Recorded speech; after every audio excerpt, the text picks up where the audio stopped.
Fruit salad ఎలా చేసుకోవాలో చూద్దామండి. ఈ సమ్మర్లో చాలా చల్లగా తినాలనిపిస్తూ ఉంటుంది కదా. ఇలా మనం ఇంట్లోనే హెల్తీగా అయితే చేసేసుకోవచ్చండి.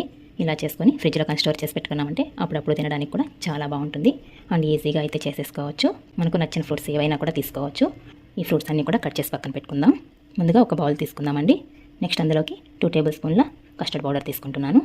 నెక్స్ట్ ఇందులోకి కొద్దిగా పాలు వేసుకొని ఉండలు లేకుండా కలిపి పక్కన పెట్టేసుకోవాలి. ఇక స్టవ్ ఆన్ చేసుకొని గిన్నె పెట్టుకుంటున్నానండి. ఈ పాలంతా కూడా తెల్ల మరిగేంత వరకు మరిగించుకోవాలి.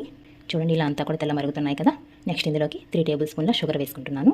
ఇప్పుడు మనం కలిపి పెట్టుకున్న కస్టర్డ్ మిశ్రమాన్ని వేసుకొని ఇలా కంటిన్యూస్గా కలుపుతూ ఒక 2 మినిట్స్ అయితే ఉడికించుకోవాలండి. ఇలా ఉడికితే సరిపోతుంది. ఇప్పుడు స్టవ్ ఆఫ్ చేసుకొని ఈ కస్టర్డ్ మిశ్రమం అంతా కూడా చల్లారబెట్టేసుకోవాలి. నెక్స్ట్ మిక్సింగ్ బౌల్ ఒకటి తీసుకుందామండి. అందులోకి మనం కట్ చేసి పెట్టుకున్న ఫ్రూట్స్ అన్నీ కూడా వేసేసుకుందాం. నెక్స్ట్ ఇందులోకి మనం చల్లారబెట్టుకున్న కస్టర్డ్ మిశ్రమాన్ని అంతా కూడా వేసేసుకుందాం. ఇలా అంతా కూడా కలిపేసుకున్న తర్వాత ఇప్పుడు ఒక 1 అవర్ అయితే ఫ్రిడ్జ్లో పెట్టుకొని తీసుకుందాం. ఎంతో టేస్టీ అయినా చాలా చల్లని ఫ్రూట్ సలాడ్ అయితే రెడీ అయిపోయిందండి.